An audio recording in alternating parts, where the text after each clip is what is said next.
शामियाने के तले आजा जरी वाली ले आसमाने के तले। बहुत बहुत धन्यवाद। नमस्कार आप सभी को, कैसे हैं?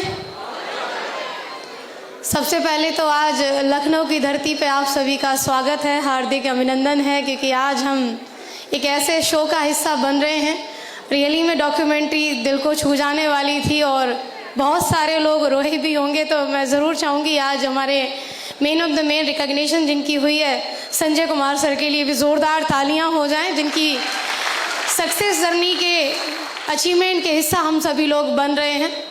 और अब मेरा परिचय, टाइम कम है और मैं जल्दी से अपनी बात को शुरू करके कंप्लीट करना चाहूँगी। नाम ज्योति यादव है और इसी उत्तर प्रदेश के डिस्ट्रिक्ट मैनपुरी से बिलोंग करती हूँ। SLPS परिवार में मैंने भी शुरुआत करी, मुझे भी अवसर मिला इस प्लान को देखने का, इस प्रोडक्ट से अवगत होने का। ये सारी चीज़ें मेरे लिए मेरे जीवन में नई थी, क्योंकि मेरा बैकग्राउंड, मेरे पिताजी खेती करते हैं।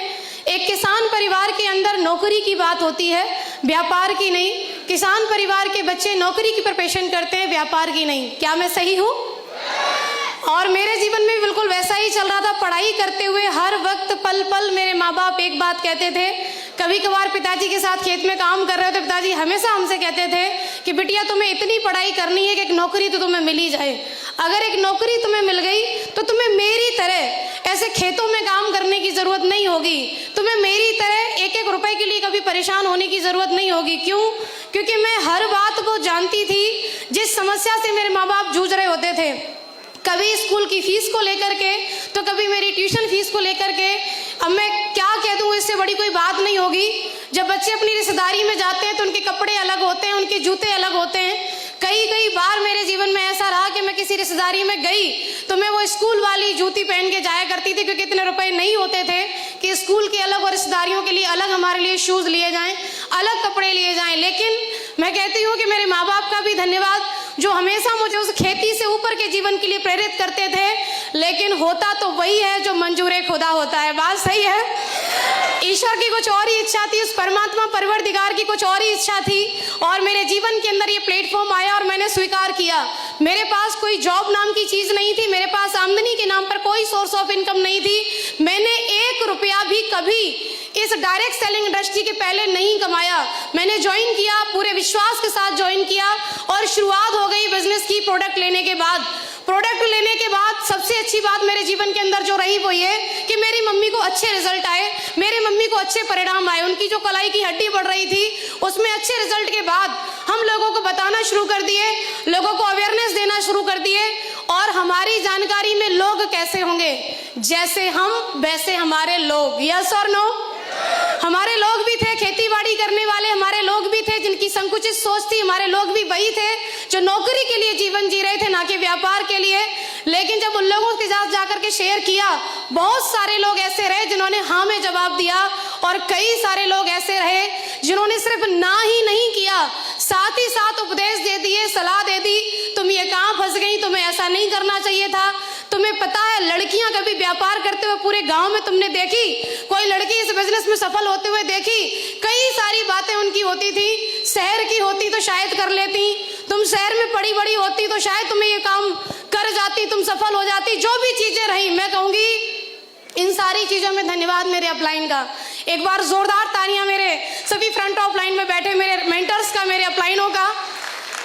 एक शख्सियत, एक वो व्यक्ति आपके जीवन के अंदर, आप बाहर जाकर के कुछ भी कराओ, लेकिन जब आप दुखी होते हो, जब आप परेशान होते हो, तो आप उस व्यक्ति को ढूंढते हो जो व्यक्ति आपकी बात सुने।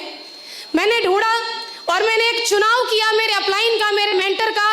मुझसे कभी भी कोई भी कुछ भी कह देता, कभी रिश्तेदारी में कोई कह देता, अरे तुम अपनी लड़की की कब शादी कर रहे हो, तुमने अभी तक नहीं की। कभी रिश्तेदारी में कोई ये बोल देता, कितना और इसको काम करवाओगे, तुम लड़की की कमाई खा रहे हो।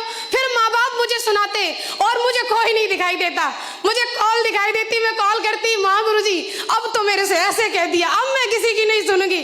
माँ गुरुजी कहते रुको रुको, ठहरो ठहरो, जितनों की शादी हो गई वो कितनी मर्सरीज ले आई। फिर मुझे समझ में आती बात तो सही है, फिर मैं समझती, आगे काम करती, आगे बढ़ती और मैं कहूँगी हालांकि मैंने एक बात के लिए दोबारा तो कभी फोन नहीं किया, लेकिन जीवन में जब कोई नई बात ऐसी आई जिसने मुझे परेशान किया तो मैंने एक ही दरवाजा खटखटाया, वो मेरे अपलाइन, मेरे ग्रेट मेंटर महागुरु जी मिस्टर दिलीप चौबे सर के लिए बस जोरदार तालियां हो जाएं, जिन्होंने पग पग मेरा साथ दिया, मेरा मार्गदर्शन किया। ये रास्ता लगातार मैं चलती रही, ये कारवां आगे बनता रहा, लोग हाँ करने वाले मुझे मिले, उनके साथ आगे व्यापार बढ़ा और मुझे बहुत खुशी हो रही है आप सबको बताते हुए। हाँ, मैं गांव की रहने वाली हूँ, हाँ मैं किसान की बेटी हूँ। तो क्या हुआ, मैंने शुरुआत किया गांव से बिजनेस का, जीरो की टीम बनी, जीरो से लेकर के आज हजारों लोगों का नेटवर्क, एक रैंक से लेकर के 10वें रैंक की प्राप्ति, डायमंड रैंक मेरी आईडी पे क्वालिफाइड हुआ, 1500 का बोनस अमाउंट आया और 1500 के अमाउंट से स्टार्ट होकर के 17,40,000 भी एक गांव की लड़की ले चुकी है। मुझे गर्व है ये कहते हुए कि मैं लड़की हूँ। Thank you. पैदल से जाया करती थी व्यापार के लिए, मैं पैदल से किसी को समझाने जाती थी, लोग मुझे समझाते थे तुम्हारी कंपनी इतना नहीं कर सकती कि स्कूटी दे दे। बेचारी, जब वो पीछे से ऐसे कहते हैं ना बेचारी, इसको देख देख के तो ऐसे लगता था कि जब मैं अपने भाई की शर्ट पहन के दिन के 10 बजे जब आके गेहूं काट रही हूँ तब मैं बेचारी नहीं हूँ, जब मैं बोझा ला रही हूँ खेत से तब मैं बेचारी नहीं हूँ, दराती खुरपी मेरे हाथ में है तब मैं बेचारी नहीं हूँ, एक अच्छा सा पेन पकड़ के मैं 100 करोड़ का फोल्डर लेके इसे प्लान कर रही हूँ, मैं बेचारी हूँ। अब मैं बेचारी कैसे हो सकती हूँ? मन में तो आता था कि एक दिन तो तुम्हें जवाब देंगे, क्योंकि मेरे को ललकारने वाला व्यक्ति ज्यादातर उम्र में बड़ा होता, और कहते हैं कि बड़ी उम्र के लोगों के मुंह नहीं लगते। यस और नो? मुंह नहीं लगते। मेरे अपलाइन ने बोला कि आप जवाब मत देना, आपकी कामयाबी बोलेगी, और कामयाबी ने जवाब दिया। मैंने स्कूटी परचेज की, स्कूटी से गांव से निकलती तो गांव वाले ने बोला ऐसा कौन सा काम करती है, सुबह को जाती है रात को आती है। तो मैंने 2022 में घर ही छोड़ दिया, हटाओ गांव ही नहीं जाएंगे वापस। स्कूटी से निकली थी मैं मेरे गांव से 2022 में, 2022 की ही मैंने 20 जून को 14 लाख की किया सोनेट परचेज की। घर गई तो मैं कार लेके गई। अब गांव वालों ने बोला लगता तो है कंपनी बढ़िया है, कुछ तो ठीक कर रही है, घर नहीं आती लेकिन कार लेके आई है, चलो तुम्हारी बिटिया ने अच्छा किया। कुछ लोगों ने बोला एक ही तो ले आई हो, कौन सी बड़ी बात है, फोटो में तो दिखाते हो बड़ी बड़ी कारों की, खुद ले आई 14 लाख की। तो उन्होंने कहा समय तो आएगा, और समय आया। इसी साल की 16 जनवरी को इसी असली पीएस वेलनेस की वजह से, मेरे मेंटर्स की वजह से, अच्छे प्रोडक्ट की रिजल्ट की वजह से, ये गांव की रहने वाली लड़की 60 लाख रुपए की ऑडी A4 भी इसी लखनऊ से परचेज करी मैंने, वो लेके मैं अपने गांव गई।